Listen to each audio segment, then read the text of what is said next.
पांढरकवड्यात सरसंघ चालक मोहन भागवत यांचे आगमन. कार्यकर्त्यांशी संवाद व पांढरकवडा येथे मुक्काम.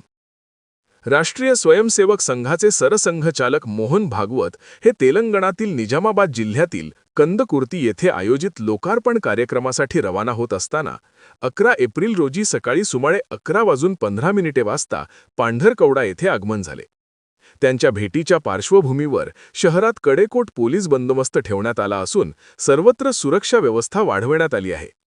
या दौऱ्यादरम्यान मोहन भागवत यांनी शहरातील आखाडा वॉर्ड परिसरातील प्रोफेसर कॉलनी येथे संघाचे जिल्हा सहकार्यवाह कुलदीप राशतवार यांच्या निवासस्थानी भेट देऊन येथे ते संघाच्या निवडक कार्यकर्त्यांची संवाद साधून भोजन केले.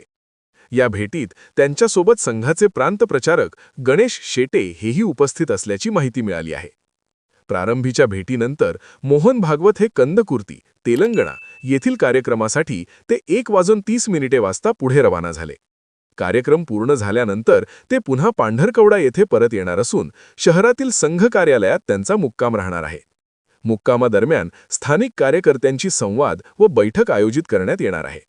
यानंतर 12 एप्रिल रोजी सकाळी कार्यकर्त्यांची चर्चा पूर्ण करून ते नागपूरकडे प्रस्थान करणार आहेत. या संपूर्ण दौऱ्यामुळे पांढरकवडा शहरात उत्सुकता निर्माण झाली असून नागरिकांचे लक्ष या दौऱ्याकडे लागले आहे. स्थानिक वार्ता, स्थानिकांचा आवाज, स्थानिकांसाठी.